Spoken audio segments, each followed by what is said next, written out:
바닷가 작은 횟집을 운영하는 40대 중반의 남자가 있었습니다. 그는 매일 새벽 한 할머니로부터 광어회 20kg을 팔았죠. 처음엔 단순한 단골 손님이라 생각했지만 매일 30만 원이 넘는 현금이 오가자 의심이 들기 시작했습니다. 불법 유통? 밀수? 결국 그는 경찰에 신고했고 할머니의 비밀이 밝혀집니다. 40년 전 폭풍 속에서 실종된 남편을 위해 평생 지키지 못한 약속을 대신 이어온 것이었죠. 그런데 여기서 끝이 아니었습니다. 할머니가 남긴 낡은 유리병 속 사진 한 장. 그 속엔 어린 시절 자신의 모습이 있었고 그제야 남자는 깨달았습니다. 자신이 바로 그 선장의 제자였다는 것을요. 자, 지금부터 무슨 특별한 사연이 있었는지 지금 바로 시작해 보겠습니다. 저는 박성도라고 합니다. 올해 45이에요. 바닷가 작은 시장에서 횟집을 운영하고 있죠. 가게 이름은 그냥 성돈의 횟집입니다. 특별할 것 없는 이름이에요. 간판도 낡았고 가게도 오래됐지만 저한테는 전부나 다름없는 곳이죠. 매일 아침 5시면 어김없이 일어납니다. 알람 소리도 필요 없어요. 몸이 기억하고 있거든요. 세수를 하고 간단히 밥을 먹은 뒤 가게로 향하죠. 집에서 가게까지는 걸어서 10분 거리입니다. 새벽 공기는 차갑지만 상쾌해요. 가게 문을 열면 바다 냄새가 먼저 반깁니다. 비린내라고 싫어하는 사람도 있지만 저한테는 익숙한 냄새예요. 이 냄새를 맡으면 하루가 시작된다는 걸 실감하죠. 냉장고에서 횟감을 꺼냅니다. 광어, 우럭, 도미, 연어. 계절마다 싱싱한 생선들이 제 손을 거쳐가요.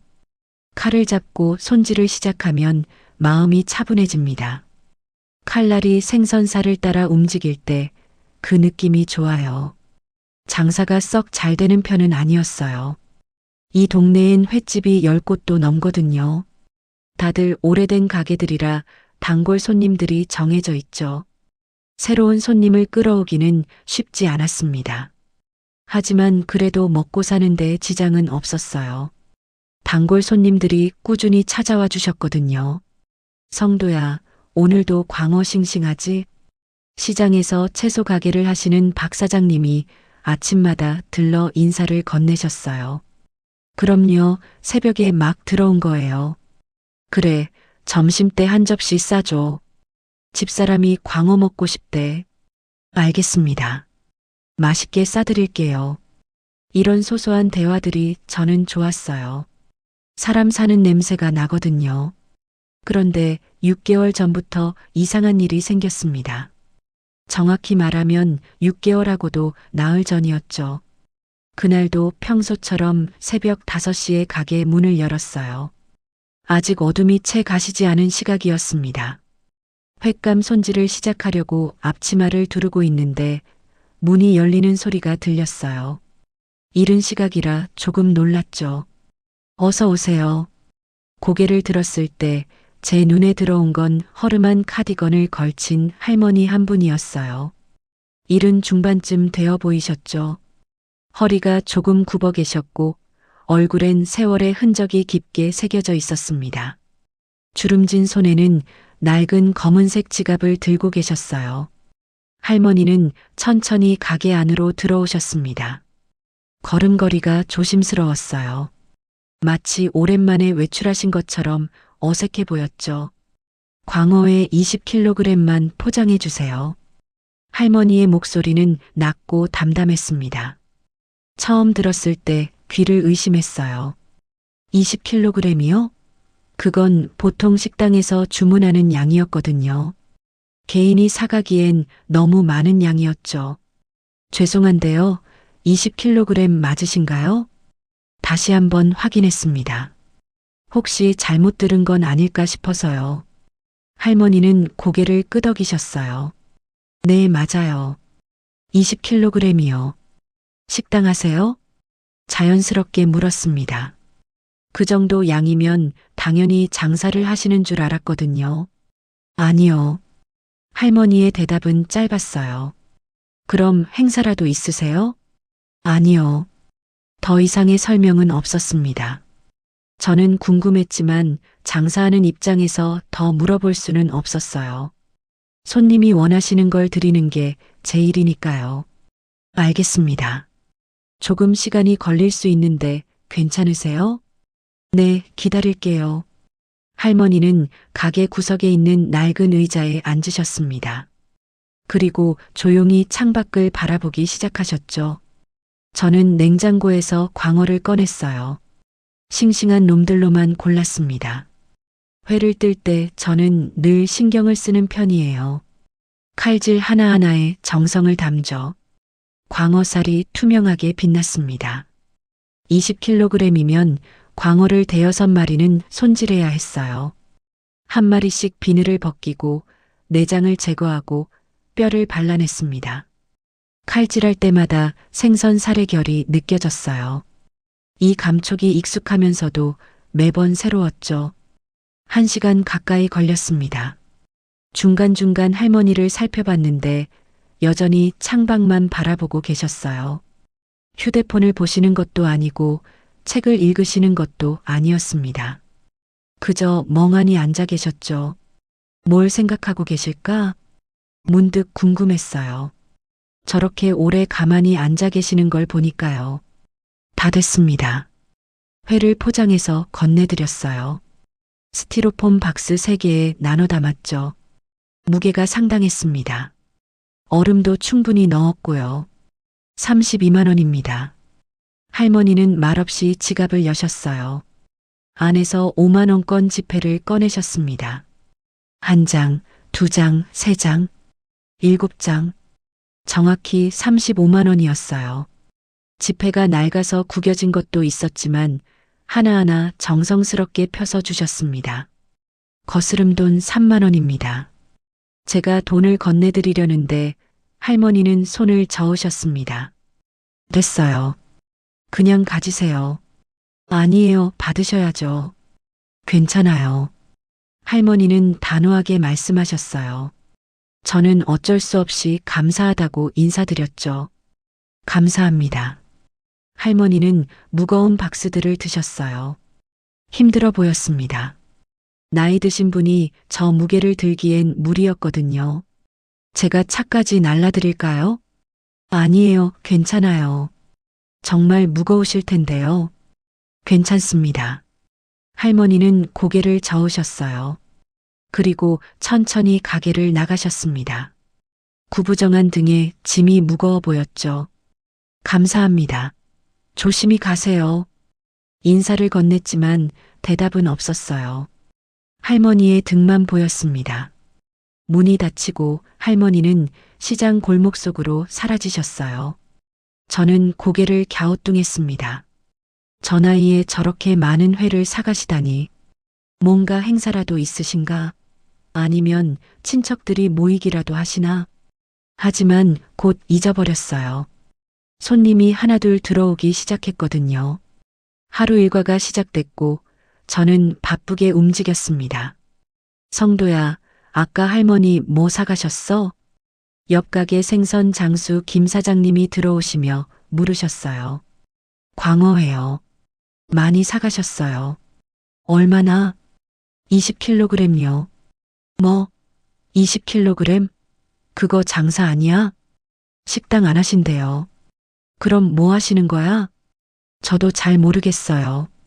김 사장님은 고개를 갸우뚱하셨지만 곧 자기 일로 돌아가셨어요. 그런데 다음 날이었어요. 똑같은 시각, 새벽 5시 10분쯤. 가게 문이 열리고 어제 그 할머니가 들어오신 겁니다.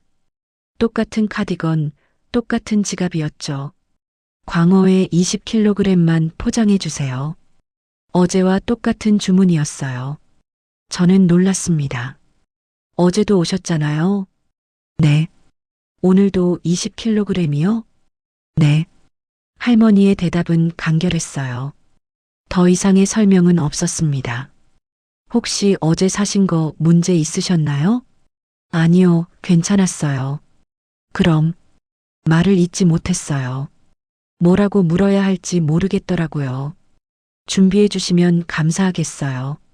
할머니가 조용히 말씀하셨습니다. 저는 어리둥절했지만 다시 회를 준비했어요. 어제처럼 1시간 가까이 걸렸죠. 할머니는 또다시 조용히 기다리셨고 똑같이 35만 원을 내셨습니다. 거스름돈은 받지 않으셨어요. 사흘째 되는 날 저는 확신했습니다. 이건 우연이 아니구나. 나흘째, 닷새째, 일주일째. 할머니는 정말로 매일 오셨어요. 같은 시각, 같은 주문, 같은 금액. 한 번도 빠지지 않으셨습니다. 일주일쯤 지났을 때 시장 사람들이 눈치채기 시작했어요. 성도야, 요즘 장사 잘 되나 보네. 정육점 하시는 이 사장님이 웃으며 말씀하셨어요. 아, 그냥 그래요. 새벽마다 할머니 한 분 오시던데 매일 오시잖아. 네, 단골 손님이세요. 근데 뭘 그렇게 많이 사가셔? 박스를 몇 개씩 들고 가시던데 시장은 좁은 동네예요. 소문이 금방 퍼지죠. 저는 대충 얼버무렸지만 사람들의 관심은 점점 커졌습니다. 성도야, 저 할머니 뭐 하시는 분이야? 2주일쯤 지났을 때 채소가게 박 사장님이 직접 물어오셨어요. 저도 잘 모르겠어요. 매일 오시는 거 맞지? 엄청난 돈을 쓰시던데? 네, 매일 30만 원 넘게 쓰세요. 한 달이면 1,000만 원이 넘잖아. 대체 뭐 하시는 거야? 글쎄요, 저도 궁금해요. 혹시 식당 하시나? 아니래요. 그럼 뭐야? 이상하네. 박 사장님뿐만 아니라 다른 상인들도 궁금해하기 시작했어요. 저 할머니 매일 성돈에 가게 가시는 거 맞지? 응, 새벽마다 보이더라. 뭘 그렇게 많이 사가시는 거야? 광어회래. 20kg씩? 헐, 그게 얼마야? 30만 원 넘는데. 미쳤네. 매일 그걸 사? 소문은 빠르게 퍼졌습니다. 저는 신경 쓰지 않으려고 했어요. 할머니는 범죄자처럼 보이지 않았거든요. 그저 조용하고 말씀이 없으신 분이었죠. 한 달쯤 지났을 때 저는 할머니에 대해 조금씩 알게 됐어요. 물론 할머니가 직접 말씀해 주신 건 아니었습니다. 그냥 매일 보다 보니 눈에 들어오는 것들이 있었죠. 할머니는 항상 같은 옷을 입고 오셨어요. 낡은 회색 카디건에 검은색 바지. 신발도 언제나 같았습니다. 낡은 운동화였죠. 지갑도 똑같았어요. 가죽이 다 해진 검은색 지갑. 안에는 항상 5만 원권 지폐만 들어 있었습니다. 동전은 없었어요. 할머니는 말씀이 정말 없으셨어요. 주문하실 때 딱 한 문장만 하셨죠. 광어회 20kg만 포장해 주세요. 그게 다였습니다. 인사도 없었고 날씨 얘기도 없었어요. 그냥 주문하시고 돈 내시고 가시는 게 전부였죠. 처음엔 조금 서운했어요. 매일 오시는데 인사 한마디 없으시니까요. 하지만 시간이 지나면서 익숙해졌습니다. 이분은 원래 이런 분이구나 하고 받아들였죠. 그런데 석 달쯤 지났을 때였어요. 어느 날 아침 냉장고를 열었는데 광어가 동이 난 겁니다. 전날 밤에 확인했을 땐 충분했는데 다른 손님께 팔다 보니 부족해진 모양이었죠. 큰일 났네. 할머니가 오실 시간까지 1시간도 안 남았습니다. 20kg을 준비하려면 최소한 2시간은 필요한데요. 급하게 도매상에 전화를 걸었어요. 형님, 광어 급하게 좀 보내주세요. 20kg 정도요. 지금 새벽인데? 도매상 형님이 놀란 목소리로 물으셨어요. 네, 급해요. 손님이 곧 오시거든요. 매일 오시는 그 할머니? 네, 맞아요. 도매상 형님도 이미 소문을 들으셨나 봐요. 알았어. 30분 안에 보낼게. 근데 성도야, 그 할머니 정말 매일 오셔? 네, 한 번도 안 빠지셨어요. 대단하시네. 그럼 이따 보자. 전화를 끊고 초조하게 기다렸습니다. 시계를 보니 5시였어요. 할머니는 보통 5시 10분쯤 오시는데 만약 광어가 늦게 도착하면 어쩌나 걱정됐죠. 다행히 도매상 형님이 빨리 보내주셨어요. 5시 5분에 광어가 도착했습니다. 저는 서둘러 손질을 시작했어요. 5시 12분, 가게 문이 열렸습니다. 할머니였어요. 광어회 20kg만 포장해 주세요. 똑같은 목소리, 똑같은 표정이었습니다. 네, 잠시만 기다려 주세요. 오늘은 조금 늦을 것 같아요. 괜찮아요. 할머니는 평소처럼 의자에 앉으셨어요. 저는 땀을 흘리며 회를 뜨기 시작했습니다. 1시간 반쯤 걸렸어요. 평소보다 오래 걸렸죠. 할머니는 불평 한마디 없이 기다리셨습니다. 기다리게 해서 죄송합니다. 회를 포장해 드리면서 사과했어요. 괜찮아요. 할머니는 그렇게 말씀하시고는 평소처럼 돈을 내셨습니다. 그날 회를 포장해 드리면서 용기를 내서 물어봤어요.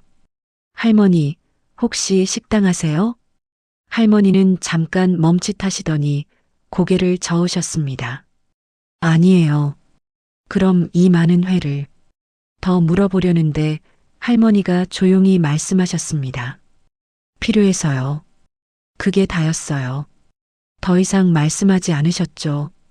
저는 그 이상 묻지 못했습니다. 할머니의 표정이 어딘가 슬퍼 보였거든요.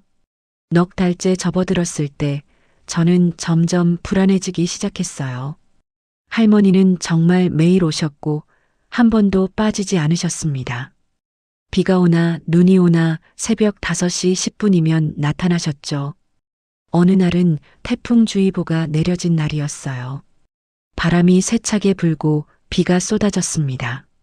저는 할머니가 안 오실 줄 알았어요. 오늘은 못 오시겠지. 그런데 5시 10분 문이 열렸습니다. 할머니였어요. 온몸이 비에 젖어 계셨죠. 할머니, 괜찮으세요? 놀라서 물었습니다. 네. 이런 날은 안 오셔도 되는데요.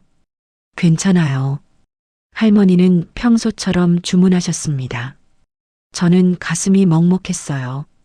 이렇게까지 하실 필요가 있나 싶었거든요. 수건 드릴게요. 물 좀 닦으세요. 깨끗한 수건을 드렸어요. 할머니는 고맙다고 하시며 받으셨습니다.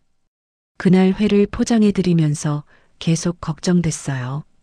집까지 어떻게 가세요? 택시 불러드릴까요? 괜찮아요. 가까워요. 정말 괜찮으세요? 네. 할머니는 무거운 박스를 들고 빗속으로 사라지셨어요.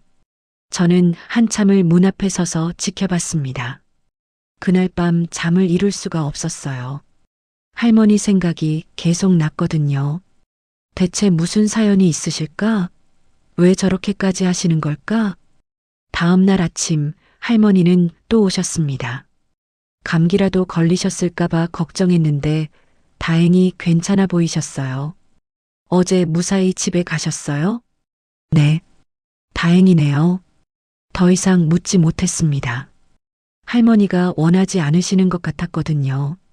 5달째 되던 날 시장 사람들의 의심이 점점 커졌어요. 성도야, 그 할머니 혹시 이상한 거 하시는 거 아냐? 정육점 이사장님이 걱정스럽게 물어오셨어요. 이상한 거요? 불법 유통 같은 거 말이야. 요즘 그런 조직들이 노인 이용한다잖아. 설마요. 아니, 생각해봐. 매일 30만 원씩 현금으로 내잖아. 그것도 한 달 내내. 보통 일이야? 그건 그렇긴 한데. 나 같으면 경찰에 신고할 거야. 그 말이 제 머릿속에 박혔습니다. 정말 그럴까요? 할머니가 뭔가 나쁜 일에 연루되신 걸까요? 아니에요. 그럴 리 없어요. 할머니는 그런 분이 아니셨습니다. 너무 조용하고 너무 슬퍼 보이셨거든요. 하지만 의심의 씨앗은 한 번 심어지면 쉽게 사라지지 않았어요. 며칠 동안 계속 생각했습니다. 결국 저는 결심했어요. 할머니가 회를 들고 어디로 가시는지 확인해야겠다고요. 며칠 뒤 저는 가게 앞 처마 밑에 작은 카메라를 설치했습니다. CCTV였죠. 친구한테 빌린 거였어요. 이러는 게 맞나?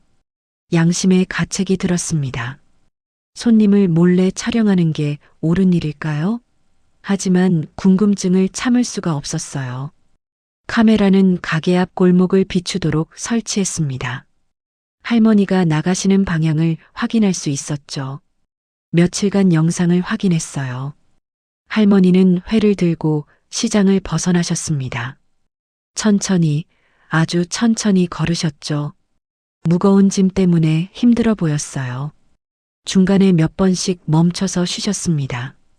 할머니는 주택가를 지나 바닷가 쪽으로 향하셨어요. 절벽 근처였죠. 그 뒤로는 카메라 화각 밖이라 보이지 않았습니다. 저기서 뭘 하시는 거지? 영상만으로는 알 수 없었어요. 직접 확인해야 했습니다. 며칠을 고민하다가 저는 직접 따라가 보기로 했어요. 다음 날 아침 할머니께 회를 드린 뒤 몰래 뒤를 밟기로 결심했습니다. 그날 밤 잠을 제대로 못 잤어요. 계속 생각이 났거든요. 이러는 게 맞는 걸까? 할머니 사생활을 침해하는 게 아닐까? 하지만 궁금증이 더 컸습니다. 알아야 했어요. 할머니가 정말 괜찮으신지, 혹시 위험한 일에 휘말리신 건 아닌지요. 다음 날 새벽 평소보다 일찍 가게에 도착했습니다. 할머니가 오시기 전에 준비를 마쳤어요. 5시 10분. 할머니가 들어오셨습니다.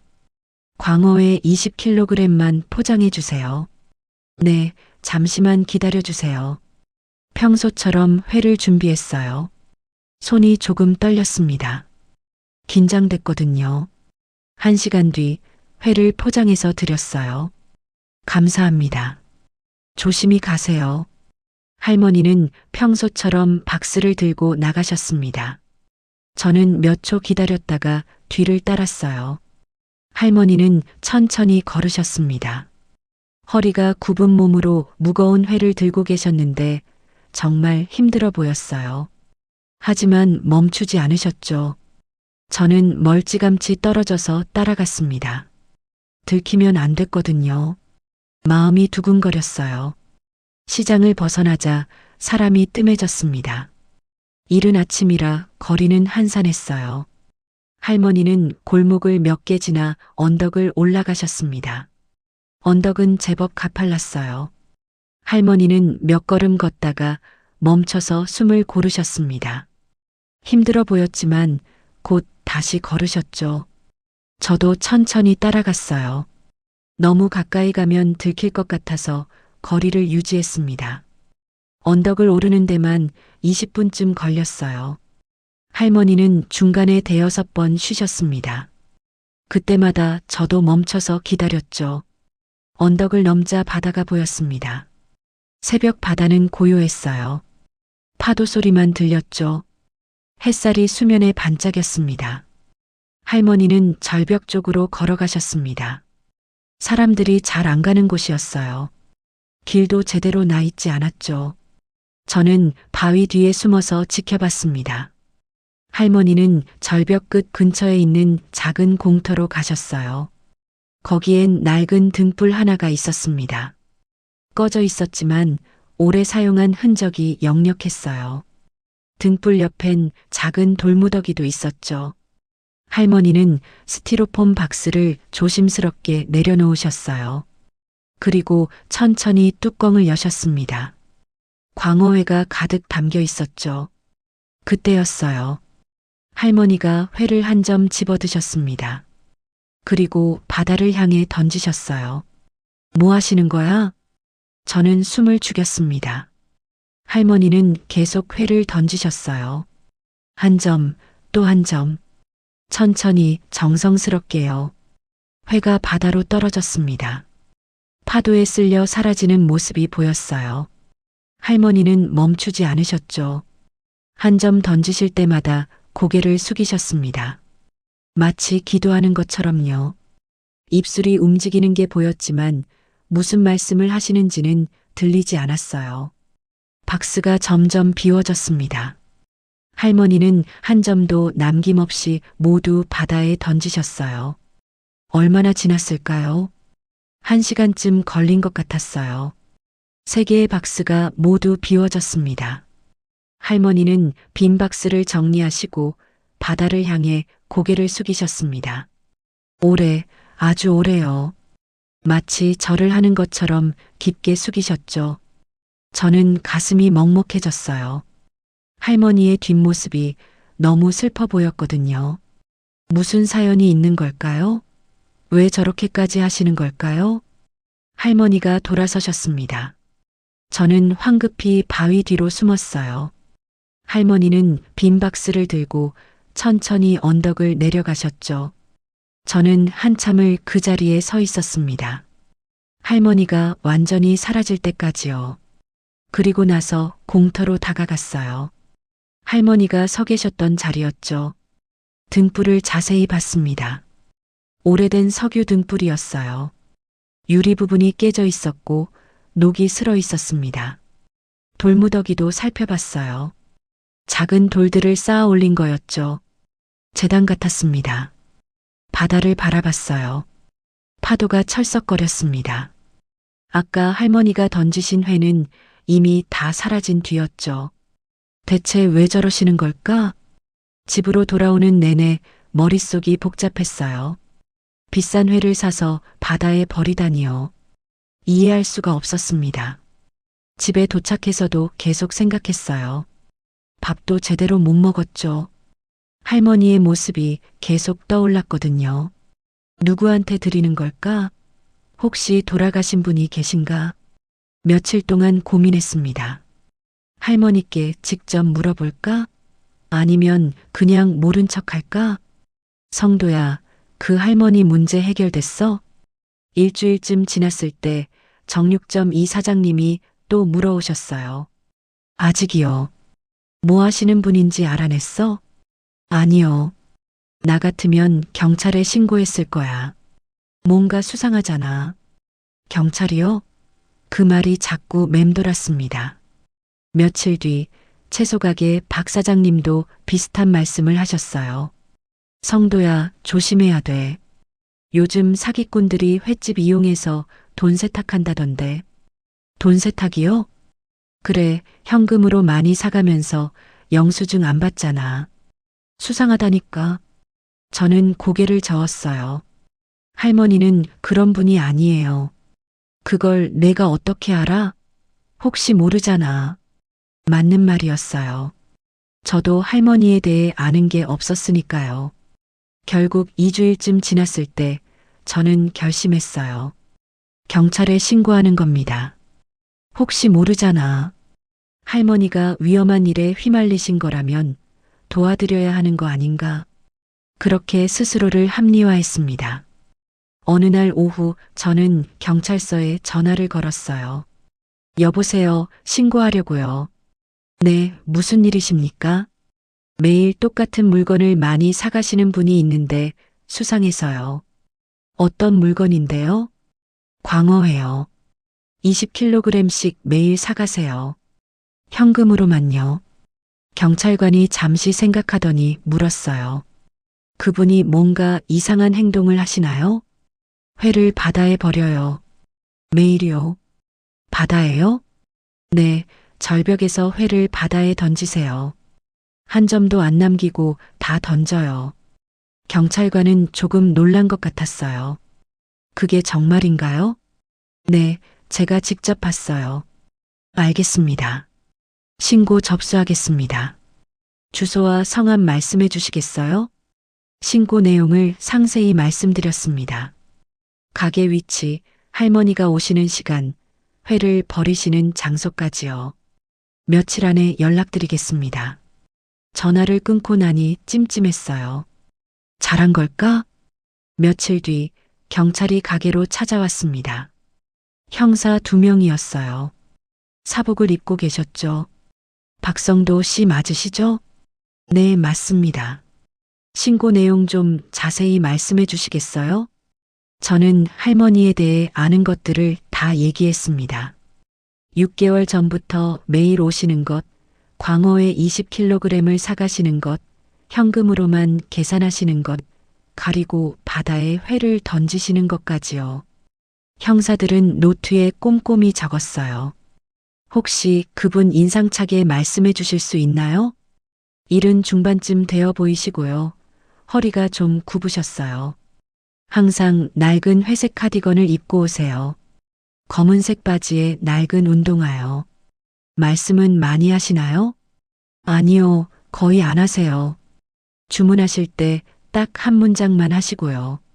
어떤 문장인데요? 광어회 20kg만 포장해 달라고요.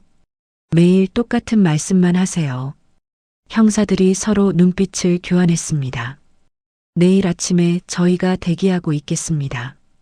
평소처럼 행동해 주세요. 네, 알겠습니다. 형사들이 돌아간 뒤 저는 불안했어요. 괜한 일을 벌인 건 아닐까?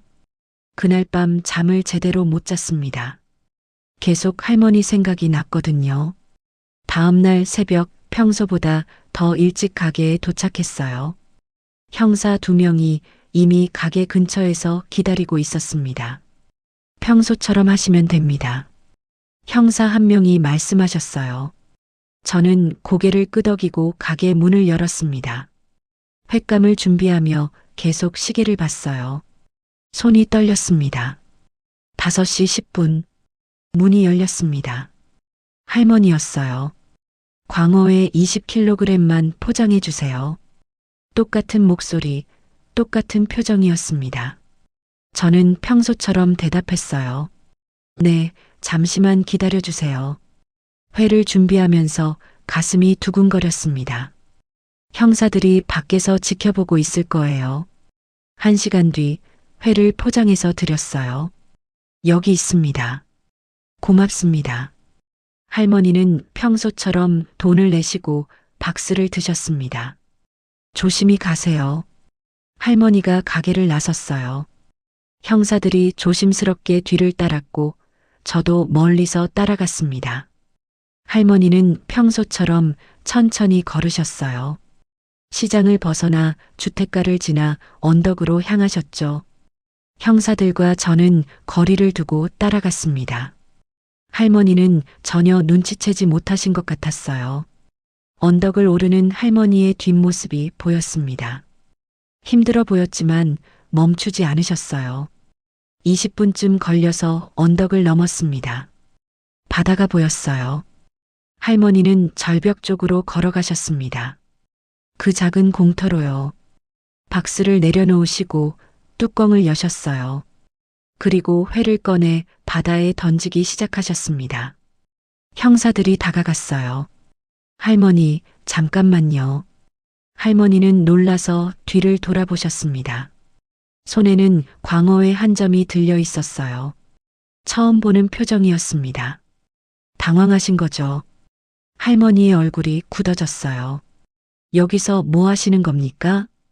형사가 물었습니다. 목소리는 부드러웠지만 질문은 단호했어요. 할머니는 한참 동안 대답하지 않으셨습니다. 그저 회를 내려다보고만 계셨죠. 할머니, 물어보는 거예요. 여기서 뭐 하시는 겁니까? 형사가 다시 물었습니다. 할머니는 천천히 고개를 드셨어요. 눈에 눈물이 고여 있었습니다. 기도하고 있어요. 할머니의 목소리가 떨렸습니다. 기도요? 왜 회를 바다에 버리십니까? 버리는 게 아니에요. 할머니가 작게 말씀하셨어요. 그럼 뭐 하시는 건데요? 드리는 거예요. 누구한테요? 할머니는 바다를 바라보셨습니다. 한참 동안 말씀이 없으셨어요. 누구한테 드리시는 거냐고요? 형사가 조금 더 강하게 물었습니다. 할머니는 천천히 바다를 가리키셨어요. 그 사람 아직 저 바다에 있잖아요. 형사들은 서로 눈빛을 교환했습니다. 뭔가 알아챈 것 같았어요. 혹시 할머니 40년 전 매전어선 사고 때 실종되신 분 가족이신가요? 한 형사가 조심스럽게 물었습니다. 할머니는 천천히 고개를 끄덕이셨습니다. 남편이에요.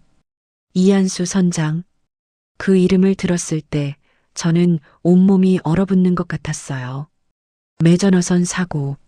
40년 전 이 바다에서 일어났던 대형 참사였죠. 저도 그 사고에 대해 들어본 적이 있었어요. 어렸을 때 동네 어른들이 이야기하시는 걸 들었거든요. 폭풍이 몰아친 날이었대요. 15명이 탄 어선이 바다에서 전복됐다고 합니다. 파도가 10m가 넘었다고 했어요. 배가 뒤집히고 사람들이 바다로 빠졌죠. 9명은 구조됐지만 나머지 6명은 실종됐습니다. 시신도 찾지 못했대요. 바다 어딘가에 있을 거라고만 했죠. 마을에서는 오래 슬퍼했다고 합니다. 장례식도 제대로 못 치렀고 유가족들은 오래 기다렸대요. 혹시 살아 돌아올까 해서요. 하지만 아무도 돌아오지 않았습니다. 형사가 조심스럽게 물었습니다. 그럼 매일 이렇게 회를 바다에 던지시는 건? 할머니는 회를 내려다보셨어요. 남편이 약속을 못 지키고 갔잖아요. 무슨 약속이요? 광어로 마을 사람들한테 잔치를 열어주겠다고 했어요. 평생 꿈이었죠. 할머니의 목소리는 담담했지만 그 안에 40년의 세월이 담겨 있었습니다. 근데 그 약속을 못 지키고 갔어요. 그래서 내가 대신 지켜주는 거예요. 침묵이 흘렀습니다. 파도 소리만 들렸어요. 갈매기 울음소리도 들렸죠. 형사들은 더 이상 묻지 않았습니다. 한 명이 고개를 숙여 인사했어요. 죄송합니다, 할머니. 저희가 실례했습니다. 그리고 조용히 돌아갔죠. 저는 멀리서 지켜보다가 천천히 다가갔습니다. 할머니는 여전히 바다를 바라보고 계셨어요. 할머니는 저를 보셨어요. 눈빛이 슬퍼 보였습니다. 성도 씨가 신고했나 보네요. 저는 고개를 숙였어요. 부끄러웠습니다. 죄송합니다. 제가 걱정돼서 말이 제대로 나오지 않았어요. 괜찮아요. 할머니가 말씀하셨어요. 누구라도 이상하게 생각했을 거예요. 제가 이상한 짓을 하는 것처럼 보였을 테니까요. 아니에요, 할머니. 제가 몰라서 그랬어요. 정말 죄송합니다. 저는 눈물이 날 것 같았습니다. 이제 아셨잖아요. 그걸로 됐어요. 할머니는 다시 회를 집어 바다에 던지셨습니다. 저는 그 모습을 지켜봤어요. 제가 도와드릴까요? 할머니는 고개를 저으셨어요. 아니에요. 혼자 해야 해요. 이건 제 몫이니까요. 저는 한참을 그 자리에 서 있었습니다. 할머니가 모든 회를 바다에 던지실 때까지요. 3개의 박스가 다 비워졌습니다. 할머니는 바다를 향해 깊이 고개를 숙이셨어요. 여보, 오늘도 왔어요. 약속 지키고 있어요. 할머니가 속삭이셨습니다. 바람이 불었고 할머니의 목소리가 바다로 퍼져나갔어요. 언제쯤 편히 쉴 수 있을까요? 할머니는 오래 그 자리에 서 계셨습니다. 저도 조용히 기다렸어요. 한참 뒤 할머니가 돌아서셨어요. 가요. 이제 끝났어요. 우리는 함께 언덕을 내려왔습니다. 말없이요. 시장 입구에 도착했을 때 할머니가 말씀하셨어요. 성도 씨, 원망하지 않아요. 걱정해서 그런 거잖아요. 죄송합니다, 할머니. 괜찮아요. 이제 알았으니까요. 할머니는 천천히 걸어가셨습니다. 저는 한참을 서서 그 뒷모습을 바라봤어요. 그날 밤 잠을 이룰 수가 없었습니다. 할머니 생각이 계속 났거든요. 40년 동안 매일 바다에 회를 던지셨다니요. 도대체 어떤 약속이었길래요? 어떤 사랑이었길래 40년 동안 그걸 지켜오신 걸까요? 며칠 뒤 저는 용기를 내서 할머니 댁을 찾아가기로 했습니다. 직접 사과를 드리고 이야기를 듣고 싶었어요. 동네 사람들에게 물어물어 간신히 찾은 작은 집이었어요. 단층 집이었죠. 대문이 낡았지만 깨끗하게 관리되어 있었습니다. 대문을 두드렸습니다. 누구세요? 할머니의 목소리가 들렸어요. 할머니, 저 횟집 하는 박성도예요. 잠시 후 문이 열렸습니다. 할머니와 눈이 마주쳤어요. 성도 씨, 죄송합니다, 할머니. 찾아뵙지도 않고 와서요. 아니에요. 들어오세요. 집안은 생각보다 깨끗했어요. 소박했지만 정돈되어 있었습니다. 낡은 가구들이 있었지만 하나하나 정성껏 닦아둔 흔적이 보였죠. 거실로 안내받았는데 한쪽 벽면을 보고 깜짝 놀랐습니다. 유리병들이 가득 놓여 있었거든요. 크고 작은 유리병이 수십 개, 아니 100개도 넘어 보였어요. 벽면 전체를 차지하고 있었죠. 그 안에는 모두 광어 비늘이 들어 있었습니다. 저게 뭔가요? 제가 물었습니다. 할머니는 유리병을 쓰다듬으시며 대답하셨어요. 남편이 돌아오길 바라는 부적이에요. 부적이요? 어리석죠? 근데 이것밖에 못해요. 이것밖에 할 수 있는 게 없어요. 할머니의 목소리가 떨렸습니다. 저는 할머니께 제대로 사과드렸어요. 정말 죄송합니다, 할머니. 제가 몰라서 경찰에 신고까지 했어요. 괜찮아요. 이해해요. 이해하실 게 아니에요. 제가 정말 잘못했어요. 할머니는 제게 차를 내주셨습니다. 따뜻한 보리차였어요. 앉으세요. 얘기해 드릴게요. 할머니가 천천히 입을 여셨습니다. 성도 씨도 궁금하시죠? 왜 내가 이러는지요? 네, 궁금합니다. 그럼 들려드릴게요. 남편 얘기요. 할머니는 창밖을 바라보며 이야기를 시작하셨어요. 남편 이한수 씨는 이 마을에서 태어나 자라셨대요. 대대로 어부 집안이었죠. 할아버지도 어부였고 아버지도 어부였습니다. 어려서부터 배를 탔대요. 10살 때부터 아버지를 따라 바다에 나갔다고 합니다. 그렇게 자라서 30살에 선장이 됐죠. 성실한 사람이었어요. 술도 안 마시고 담배도 안 피우고요.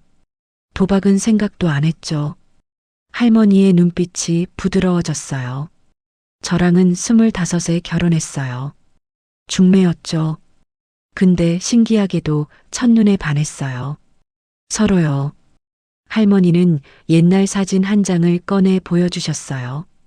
흑백 사진이었습니다. 젊은 부부가 웃고 있는 사진이었죠. 할머니는 정말 예쁘셨어요. 긴 머리를 묶고 한복을 입고 계셨습니다. 남편분은 양복을 입고 계셨는데 씩씩해 보였어요.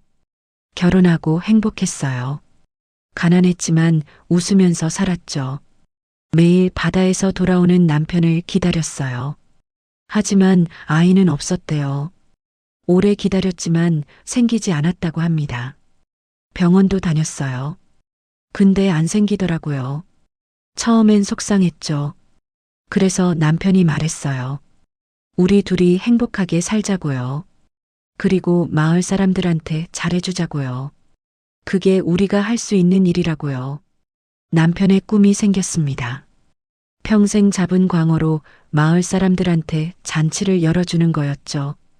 왜 광어였냐고요? 남편이 광어를 제일 잘 잡았거든요. 그리고 광어가 제일 맛있다고 생각했고요. 귀한 생선이라 특별한 날에만 먹었으니까요. 할머니는 웃으셨어요. 그때부터 남편은 광어만 골라서 잡기 시작했어요. 큰 놈만요. 작은 건 다시 바다에 놔줬어요. 잡은 광어는 냉동고에 쌓아뒀대요. 하나씩 쌓일 때마다 기뻐했죠. 목표는 100마리였대요. 광어 100마리면 마을 사람 모두가 배불리 먹을 수 있다고 했습니다. 몇 년이 걸렸어요. 1년에 10마리 정도 잡았으니까요. 광어가 9마리 모였을 때가 결혼 20년째 되던 해였죠. 할머니의 목소리가 떨렸습니다. 그해 7월 15일, 우리 결혼 기념일이었어요. 남편이 아침에 말했죠. 오늘 꼭 100번째 광어를 잡아오겠다고요. 하지만 그날 날씨가 좋지 않았대요. 아침부터 바람이 불었고 오후엔 폭풍주의보가 내려졌죠. 만류했어요. 내일 잡으면 되잖아요. 폭풍이 온대요. 근데 남편이 고집을 부렸어요. 할머니는 눈물을 닦으셨습니다. 오늘이 특별한 날이라고요. 20년을 함께 산 날인데 기념으로 꼭 잡아오고 싶대요. 그래야 의미가 있다고요. 결국 남편은 배를 탔습니다. 선원 14명과 함께요. 배가 떠나는 걸 봤어요. 부두에서요. 손을 흔들어 줬죠. 저녁에 보자고 했어요. 잔치 준비하고 기다리라고 했어요. 그게 마지막이었습니다. 저녁 무렵 폭풍이 몰아쳤어요. 바다는 난리가 났죠. 파도가 10m가 넘게 일었습니다. 어선들이 급히 들어왔지만 매전 어선은 돌아오지 않았어요. 밤새 기다렸어요. 부두에서요. 비를 맞으면서요. 안 왔어요. 남편이 안 왔어요. 다음 날 아침 구조대가 출동했습니다. 바다에서 전복된 배를 발견했어요. 9명은 살아 돌아왔어요. 근데 남편은 안 왔어요. 6명이 실종됐대요. 시신도 찾지 못했대요. 바다 어딘가에 있을 거라고만 했습니다. 일주일 동안 찾았어요. 해경이 나오고 잠수사도 나왔어요. 근데 못 찾았어요. 장례도 제대로 못 치렀어요. 시신이 없으니까요. 빈소만 차렸어요. 사진만 놓고요. 할머니는 한참을 우셨습니다. 저는 옆에 앉아 조용히 기다렸어요. 그날 이후로 잠을 못 잤어요. 눈만 감으면 남편 얼굴이 보였어요. 바다에서 손 흔드는 모습이요. 남편 생각만 났어요. 약속을 못 지키고 간 게 너무 억울했죠. 99마리까지 모았는데 딱 한 마리 남겨두고 갔잖아요. 그래서 결심했습니다. 남편 대신 자신이 약속을 지키겠다고요. 처음엔 작은 접시에 회를 담아서 던졌어요. 근데 점점 양이 많아졌죠. 한 접시, 두 접시, 세 접시. 어느 순간부터 20kg씩 던지게 됐어요. 왜 20kg이냐고 물었더니 할머니가 대답하셨어요. 결혼 20주년이었으니까요. 그 무게만큼 던지면 남편이 편히 쉴 것 같아서요. 제 마음이 전해질 것 같아서요. 할머니는 40년 동안 그렇게 살아오셨습니다. 매일 새벽회를 사서 바다에 던지면서요. 돈은 어떻게 하셨어요? 제가 조심스럽게 물었어요. 매일 30만 원이면 40년 동안 엄청난 돈이잖아요. 남편이 보험을 들어뒀어요. 유족 보험금이 나왔죠. 큰 돈이었어요. 그걸로 살았어요. 할머니는 담담하게 말씀하셨습니다. 돈 다 쓰면 어쩌려고요? 그럼 그때 그만두겠죠. 근데 아직은 괜찮아요. 조금 남았어요. 저는 할머니 댁을 나오면서 눈물을 흘렸습니다. 제가 얼마나 어리석었는지 깨달았어요. 그날 밤 집에 돌아와서 오래 생각했습니다. 나는 할머니를 위해 뭘 할 수 있을까? 다음 날부터 저는 할머니께 회를 드릴 때 더 정성을 들였어요. 가장 싱싱한 광어만 골랐고 회를 뜰 때도 한 점 한 점 신경 써서 떴죠. 칼질할 때마다 생각했습니다. 이건 단순한 회가 아니야. 누군가의 사랑이고 누군가의 약속이야. 할머니는 여전히 말씀이 없으셨지만 가끔 작게 미소 지으셨습니다. 그 미소를 볼 때마다 저는 뿌듯했어요. 한 달쯤 지났을 때였어요. 폭풍주의보가 내려진 날이었습니다. 아침부터 바람이 세게 불었죠. 할머니가 평소처럼 가게에 오셨는데 저는 걱정이 됐어요. 할머니, 오늘은 바람이 너무 세요. 내일 가시는 게 어떨까요? 할머니는 고개를 저으셨습니다. 안 돼요. 오늘이 그날이에요. 그날이요? 남편이 떠난 날이에요. 7월 15일이요. 저는 순간 깨달았습니다. 40년 전 바로 오늘 남편이 실종되셨던 거죠. 그럼 제가 같이 가겠습니다. 아니에요. 괜찮아요. 아니에요. 제가 꼭 함께 가고 싶어요. 부탁드립니다. 할머니는 잠시 망설이시더니 고개를 끄덕이셨어요. 그럼 고맙습니다. 저는 회를 싸서 할머니와 함께 가게를 나섰어요. 바람이 정말 세게 불었습니다. 우산이 뒤집어질 정도였죠. 제가 들겠습니다. 저는 스티로폼 박스를 받아들었어요. 할머니는 처음엔 사양하셨지만 제가 고집을 부려서 결국 허락하셨죠. 우리는 함께 바닷가로 향했습니다. 바람이 점점 거세졌어요.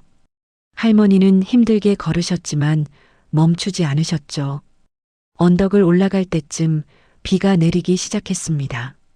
빗방울이 점점 굵어졌어요. 할머니, 정말 괜찮으세요? 괜찮아요. 가야 해요. 오늘은 꼭 가야 해요. 우리는 절벽에 도착했습니다. 파도가 높게 일었어요.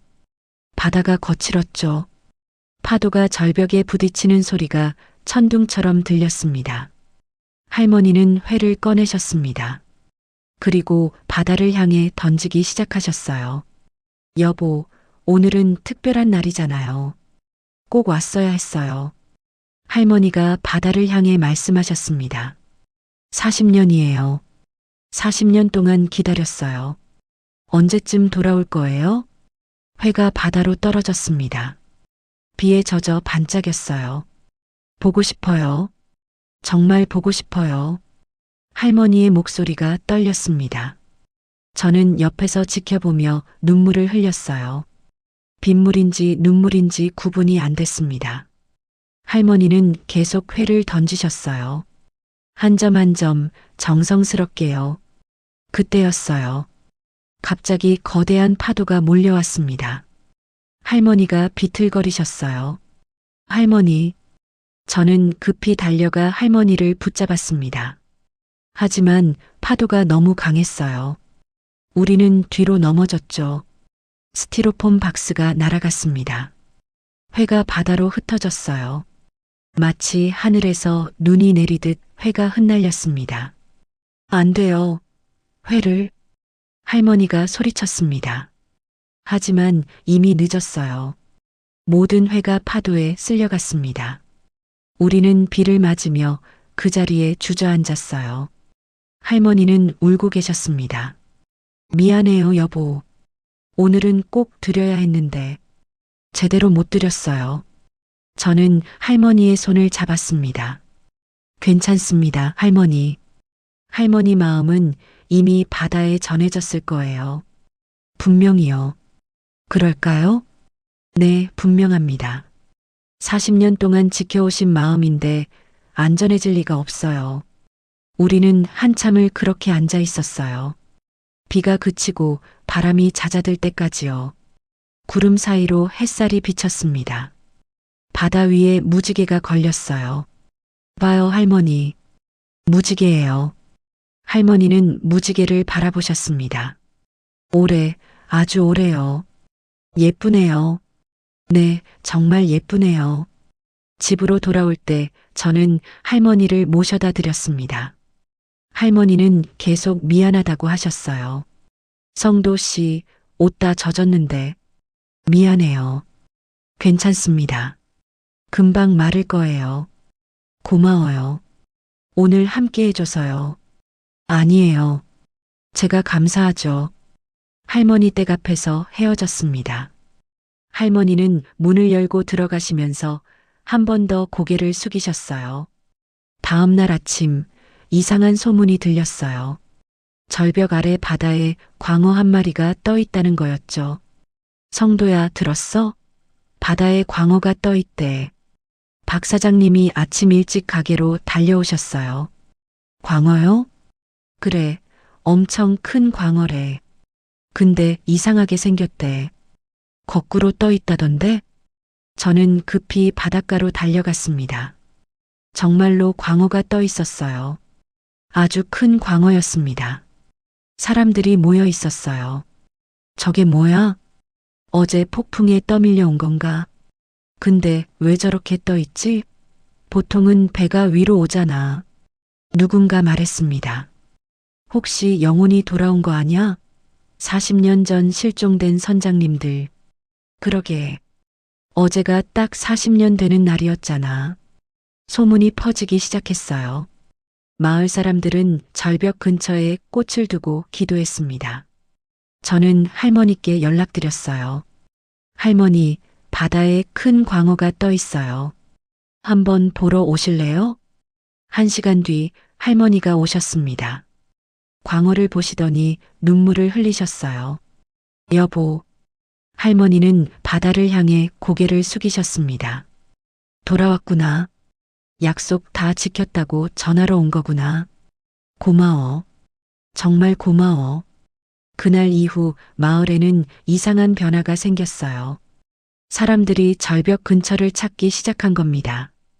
저기 가면 소원이 이루어진대. 40년을 기다린 사랑이 결실을 맺은 곳이래. 죽어서도 약속을 지킨 선장님이 계신 곳이래. 사람들은 각자의 소원을 빌면서 절벽을 찾았어요. 꽃을 두고 음식을 놓고 기도했습니다. 저희 가게에도 사람들이 몰려왔어요. 성도 씨, 여기가 그 할머니한테 회 파는 곳 맞죠? 네, 맞습니다. 우리도 회 좀 사갈게요. 바다에 던지려고요. 그 할머니처럼 약속을 지키고 싶어서요. 장사가 갑자기 잘 되기 시작했습니다. 하루에 수십 명씩 회를 사러 왔어요. 다들 바다에 던지려고요. 가게 이름도 바뀌었어요. 사람들이 그렇게 부르기 시작했거든요. 약속의 광어집 가자. 거기 회가 특별하대. 먹으면 소원이 이뤄진대. 아니야, 바다에 던지면 소원이 이뤄지는 거래. 저는 간판을 바꿨습니다. 약속의 광어집이라고요. 매일 바다를 향해 회 한 접시를 던졌습니다. 할머니를 대신해서요. 할머니는 그 뒤로 가게에 잘 오지 않으셨어요. 일주일에 한 번 정도 오실 뿐이었죠. 할머니, 괜찮으세요? 제가 물으면 할머니는 웃으셨어요. 이제 좀 쉬려고요. 40년 했으면 됐죠. 남편도 이제 그만하래요. 그만하래요? 응, 꿈에 나타났어요. 이제 그만 쉬라고요. 충분히 했다고요. 할머니의 얼굴이 예전보다 편안해 보였어요. 한 달쯤 지났을 때 저는 할머니 댁을 찾아갔습니다. 안부를 여쭤보려고요. 대문을 두드렸는데 대답이 없었어요. 할머니, 저예요. 성도예요. 아무 소리도 들리지 않았습니다. 이상한 느낌이 들었어요. 이웃집에 물어봤습니다. 옆집 할머니 못 보셨어요? 아, 며칠 전부터 안 보이시던데요? 혹시 어디 가셨나? 걱정이 됐습니다. 저는 대문을 열고 들어갔어요. 할머니, 집안은 조용했습니다. 할머니는 안 계셨어요. 거실을 둘러봤습니다. 유리병들은 그대로 있었지만 할머니 물건들이 정리되어 있었어요. 마치 여행이라도 가신 것처럼요. 탁자 위에 편지 한 장이 놓여 있었습니다. 펼쳐보니 할머니의 글씨였어요. 성도 씨, 회를 던질 때마다 그 사람 얼굴이 희미해졌어요. 처음엔 또렷했는데 시간이 지나면서 점점 흐려졌죠. 이제는 거의 안 보여요. 그래서 이제 그만 쉬어도 될 것 같아요. 40년 동안 약속을 지켰으니까요. 그 사람도 편히 쉬라고 했을 거예요. 고마웠어요. 성도 씨 덕분에 마지막이 행복했어요. 성도 씨는 좋은 사람이에요. 남편도 그렇게 말했을 거예요. 행복하세요. 저는 편지를 읽으며 눈물을 흘렸습니다. 할머니는 어디로 가신 걸까요? 편지 옆에 낡은 유리병 하나가 있었어요. 다른 유리병들보다 컸습니다. 특별해 보였죠. 안에는 사진 한 장이 들어 있었습니다. 조심스럽게 꺼내서 봤더니 젊은 부부가 바다를 등지고 웃고 있는 사진이었어요. 할머니와 남편이었습니다. 두 분 다 정말 행복해 보였어요. 그런데 사진 한쪽 구석에 어린아이 한 명이 더 있었어요. 낯익은 얼굴이었습니다. 이거 나잖아. 자세히 보니 정말 제 얼굴이었어요. 어린 시절이요. 7살쯤 됐을 때 같았습니다. 이게 어떻게... 사진을 뒤집어 봤습니다. 글씨가 적혀 있었어요. 한수 선장에게 받은 제자 박성도. 2003년 7월. 그 순간 모든 기억이 떠올랐습니다. 저는 어렸을 때 부모님을 일찍 여의었어요. 교통사고였죠. 트럭이 차를 들이받았고 부모님은 현장에서 돌아가셨습니다. 그때 저는 6살이었어요. 혼자 남겨졌죠. 친척도 없었고 갈 곳도 없었습니다. 마을 사람들이 돌봐줬습니다. 돌아가면서 밥을 먹이고 재워줬어요. 그중 한 분이 어선 선장님이었어요. 이름은 기억나지 않았지만 얼굴은 기억났습니다. 키가 크고 어깨가 넓었어요. 손이 거칠었지만 따뜻했죠. 웃을 때 눈이 작아졌습니다. 성도야, 우리 집에서 살래? 선장님이 물으셨어요. 저는 고개를 끄덕였죠. 선장님 댁에서 1년쯤 살았습니다. 할머니도 계셨어요. 아, 그때는 할머니가 아니었죠. 젊으셨으니까요. 성도야, 배고프지? 밥 먹자. 할머니는 저에게 밥을 해주셨어요. 따뜻한 국과 반찬을 차려주셨죠. 선장님은 저를 바다에 데려가셨어요. 성도야, 바다는 무서운 곳이지만 고마운 곳이기도 해. 선장님이 제게 말씀하셨던 게 기억났어요. 잘 대하면 선물을 주거든. 나쁘게 대하면 모든 걸 가져가고. 그러니까 항상 바다를 존중해야 해. 선장님은 저에게 회 뜨는 법을 가르쳐 주셨어요. 성도야, 칼질은 정성이야. 한 점 한 점에 마음을 담아야 해. 그래야 맛있어. 물고기를 손질하는 법도 가르쳐 주셨습니다.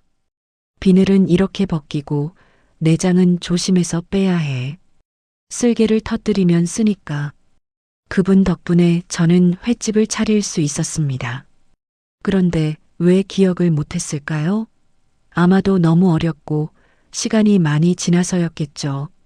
그리고 선장님이 돌아가신 뒤 저는 다른 집으로 옮겨졌어요. 그때가 7살쯤이었죠. 그 뒤로는 선장님 댁과 연락이 끊겼습니다. 할머니도 못 뵀고요.